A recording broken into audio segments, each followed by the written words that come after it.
Boxing Hall of Famer Sugar Shane Mosley says that Errol Spence was weak and dehydrated in the Terrence Crawford fight. Oh, Lord. What up, Fight World? It's your boy Ego, and I'm back with some more boxing.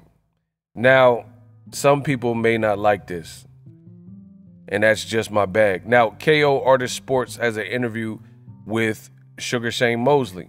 He says, quote, "I was going for Terrence Crawford, but I thought that looking at the fight, I thought Errol Spence was a little weak trying to make 147.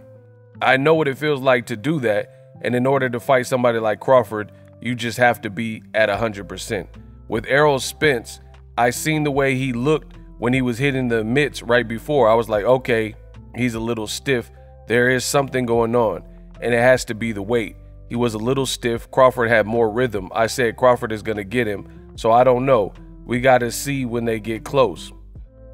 Shane Mosley continues, "I could see it being at 154 pounds. I can see Spence making more adjustments and making the fight that we wanted to see, but I am still going for Crawford. I think Crawford has the movement, switch hitting, power, and the IQ to get the job done. I wasn't surprised when I noticed how weak Errol was. He did really look weak when he first got in the ring. I noticed when Crawford hit Errol and Crawford hit him with the jab, he fell back. He was stumbling a lot. He really wasn't strong. He was really weak, and I know what that's from. That's from coming down from 190 or 185 to 147. It's hard to do that, especially with car accidents and stuff. Those things were a factor. I'm not taking anything away from Crawford because Crawford did a hell of a job. He did what he was supposed to do. He showed up in the right way, worked hard, and he did everything he was supposed to do. He's a world champion. He's undisputed. He is the best pound for pound. I think Tank is right there with him." End quote. Oh, I love this. Now, I find it very funny when your boy Ego gets on here on YouTube and says the exact same thing as Hall of Famers and pro boxers. You know, the naysayers, the haters, they say, "Oh, Ego, but you're not a pro boxer. You don't know. You're just a silly YouTuber." Well, guess what? This silly YouTuber has been saying the same thing that pro boxers are saying. I mean, Sugar Shane Mosley now, which I'll get into more of what he said. I've heard Deontay Wilder say it, and Floyd Mayweather just did an interview with Fight Hype and all but said the same thing, right? And when I say it, you know, I'm the bad guy. But here's the thing. People keep saying you're making excuses. Usually when you want to make excuses, you're hoping to change the result. Like your paper was due in your English class and it was due by Friday, and you say, "Oh, my dog ate my homework." That's an excuse because you're trying to get an extension on the paper. I'm not trying to change the results. Terrence Crawford, none of that is his fault. None of that is his problem. If Errol Spence was weight drained, if he, passed out on the scale, I mean, none of that is your concern. All you have to do is protect yourself at all times. Fair play to Terrence Crawford. But when I say these things, people say, "Oh, you're hating on Crawford and all that stuff." Well, guess what? Shane Mosley said the same thing, and Shane Mosley picked, and there's interviews that you can find on YouTube, he picked Crawford. Unlike me, I thought Errol Spence was going to get it done. But Shane Mosley always had Crawford winning this particular bout, and he just said the same thing. I'm not taking anything away from him, but Errol looked weak. He looked stiff coming down from that weight. Now, in my prediction, I put a lot of emphasis on Crawford because he showed up to fight week in a manner that I'm not used to. So I put a lot of focus on that, and I was like, okay, Errol Spence should be good. He has a nutritionist, and it looks like, he arrived at his weight in the best way possible.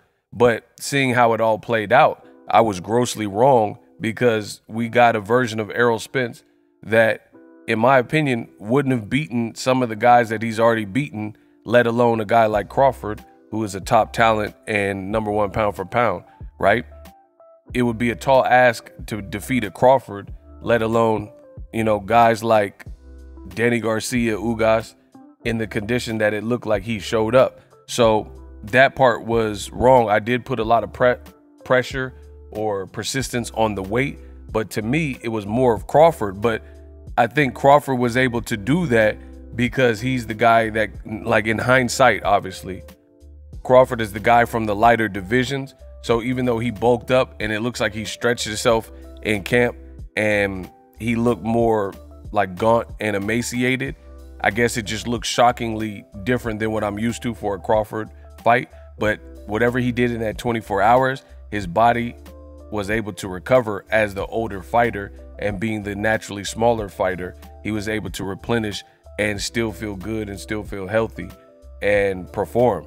Errol Spence, on the other hand, he just looked completely flat. It looked like he had nothing to give, like he left it all in the gym. And when I say these things, like I said, I become the villain of YouTube and the bad guy, but you got Shane Mosley, he's saying the same thing. Floyd Mayweather said that Errol Spence should probably be fighting at 160 or 168. So that's middleweight or super middleweight. So Wilder said the same thing. Errol looked dry, he looked dehydrated. So the real fighters see the same thing. And, you know, Terrence Crawford, the Bud Buddies, they're getting mad that people are seeing this. But realistically, here's the thing. I'm gonna just say it like this. The issue is Crawford does continue to fight people with these little hangups that could potentially pop up after the fight, like Mean Machines coming off a draw to Ray Robinson. Amir Khan was 2 fights removed from being obliterated by Canelo with 1 punch, and so on and so forth. Jose Benavidez shot in the leg.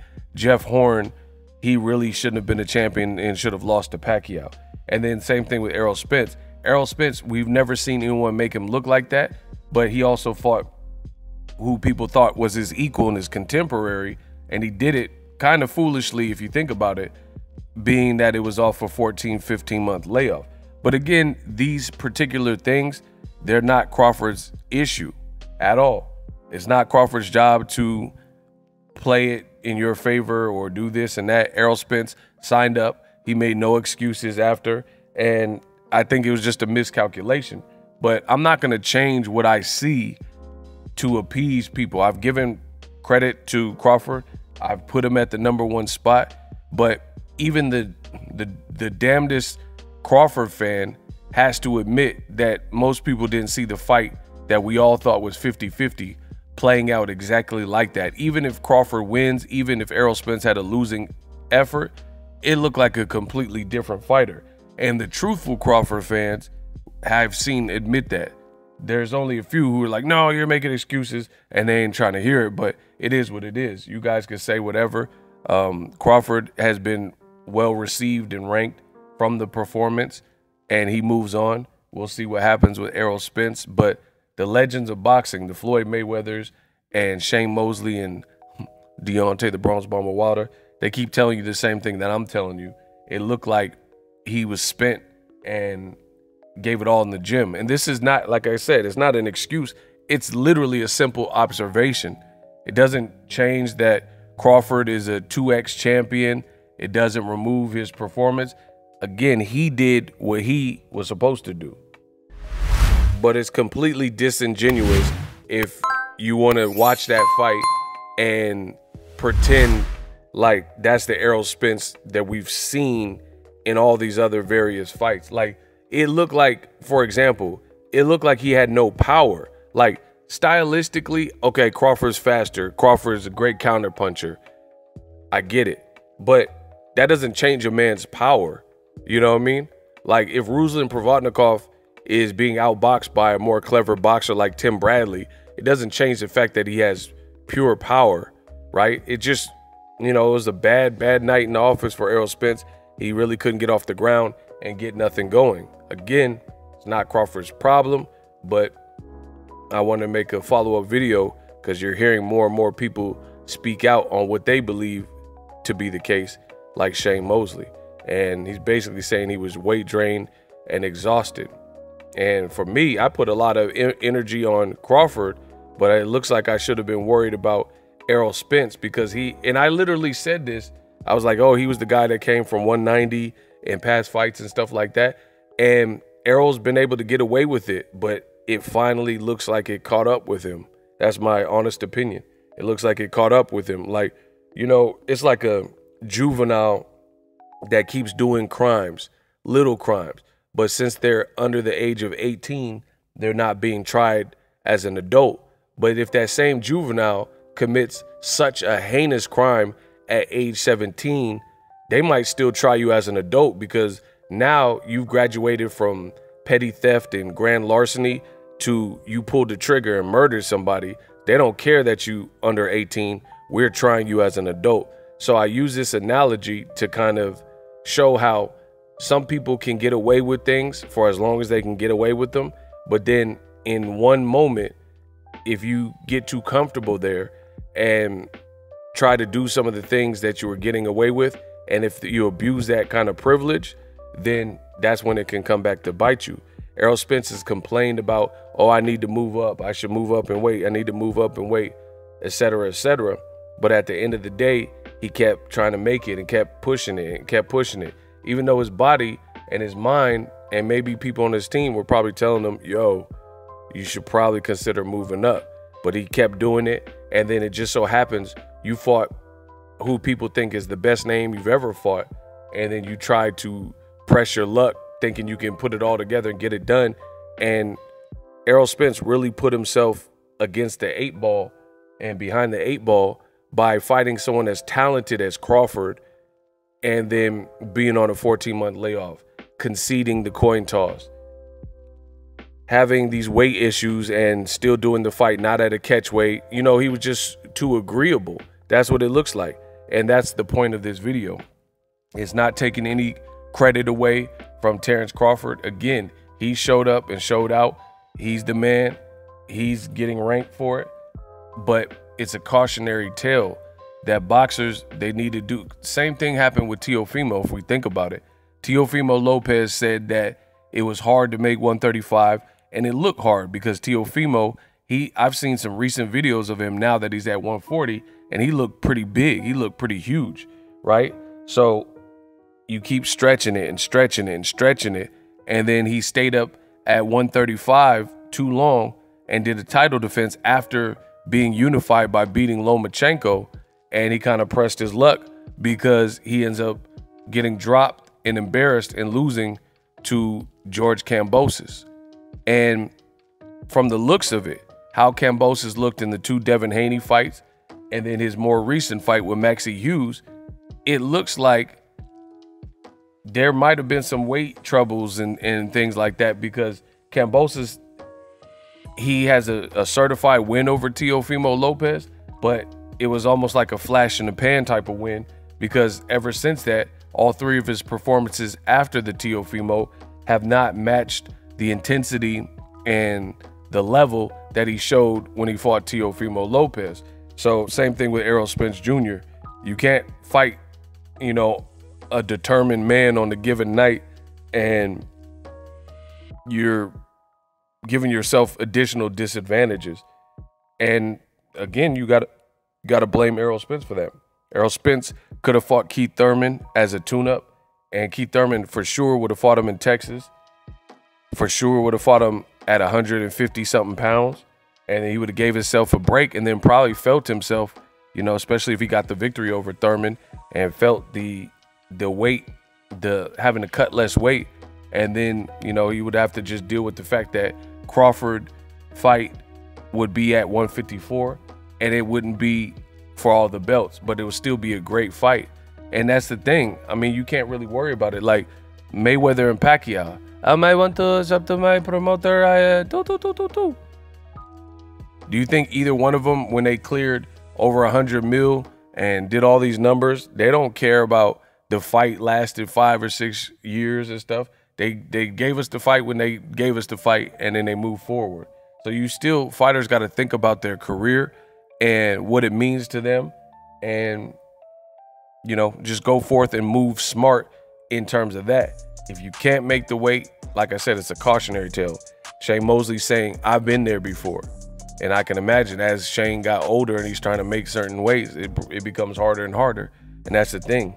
You get to a certain point and don't wait till you lose to make these adjustments.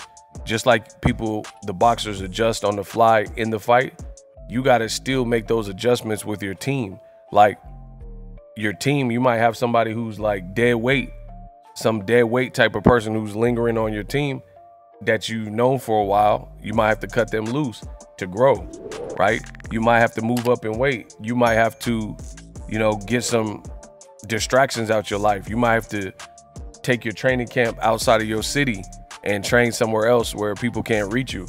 These are the things that these multi-million-dollar fighters have to start considering. Not just like, oh, I'm a beast, I'll beat anyone in the ring, but also how you move. Floyd Mayweather taught me that. You know, every time he does a post-fight interview, he said, I got a hell of a team. Like I said, Al Heyman, my Leonard Ellaby, my father, Roger, my uncle. Like, he's always celebrating his team, and you got to make those team decisions. So, you know, it's a lesson learned for Errol Spence. I really believe he miscalculated, thought he could make the weight and still perform, and then he found out the hard way. There's two ways people can find out, the hard way or the harder way. And fighting Terrence Crawford under these conditions, long layoff, and, you know, fighting Terrence Crawford with the coin flips and giving him extra millions and these types of things and weight draining yourself, he found out the harder way. We unpacked. Introducing Super Thanks. Right here on the official Boxing Ego YouTube. Super Thanks allows you, the viewers, to show a little bit of extra gratitude, which enables me as a full-time content creator to push out the content you need in the world of boxing. Underneath all the videos, you will see a heart with the $sign in it. You can enter any amount that you find suitable as a super thanks. A brand new, interactive, and colorful way to get your comments highlighted and noticed by not only myself, but other people on the YouTube platform. Super thanks, a unique and cool way to show and applaud us full-time content creators. Hopefully you guys enjoy the content. Super thanks. The future is now. The Hibernation 5s by Kenichi Bear. Hybrid gaming and lifestyle headphones. Out of the box, you can connect to any console or PC. Bluetooth ready with a low latency USB adapter, color RGB, and extreme bass mode. The Hibernation 5s adjust to you. Whether you need a gaming, travel, gym, or lifestyle headphones, the Hibernations got you covered. The new Hibernation 5s, link in the description. Customize the way you hear the world. Welcome to the nation. Are you tired of your YouTube videos not getting any views? Well, consider TubeBuddy. I've used TubeBuddy for years to scale up my YouTube channel. Now we're sitting over 200,000 subscribers. TubeBuddy is a browser extension that offers a ton of built-in productivity and time-saving services to take your channel to the next level. Use my link in the description to get started with TubeBuddy and level up your channel faster. We working.